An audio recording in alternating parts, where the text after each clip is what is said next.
Hi, hello, welcome to the Caffeinated Journal. My name is Shriya and I hope you're doing well. A couple of days ago, I tried to remake the marble paper that I did make almost like a decade ago, and it didn't really go as I wanted it to. But I posted on my Instagram if you would like to see the process video, and a lot of you guys said yes. So here is my attempt making it. The things you will need are oil paints, solvent, brushes, water, a tub or a vessel, and papers. I used cartridge papers because that's what I had on hand, but you could totally use the regular printer paper. The thing that went wrong for me was the solvent.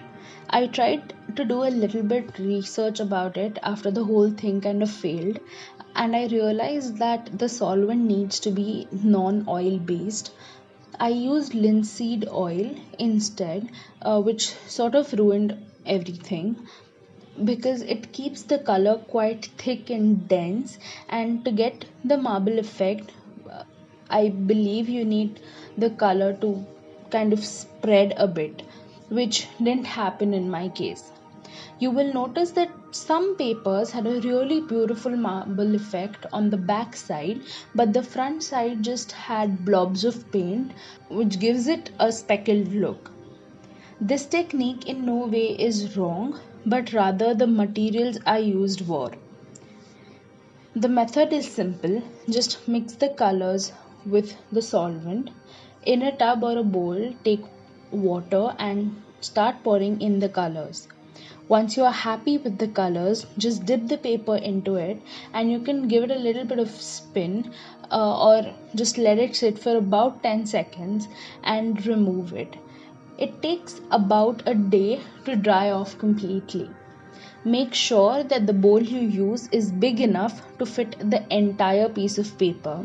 If not, either cut the paper or use a different bowl. If the paper is not fully immersed in water, the continuity of the pattern is lost. I did try a couple different ways to get the marbling right, as you can see, but none of them really worked. I also tried to pour the solvent first directly into water and then added the color to it. By this, the paper actually got yellow after it dried, and it is a little bit translucent and it looks quite like a wax paper. I even tried swirling the paper a bit, but it didn't make a big difference. I'm actually still trying to figure out different ways that I can get the marble effect with, and what could be done to make it better. I do have a few other techniques to try, and if you would want me to record the process of it, do let me know. I would be more than happy to do it. If you have tried this method or a similar method, do let me know what I could do to achieve that beautiful marble effect. I hope you enjoyed this video. If you did, then don't forget to like and share it, and also subscribe to my YouTube channel if you haven't already. Thanks for watching, and until next time, see ya, bye, take care.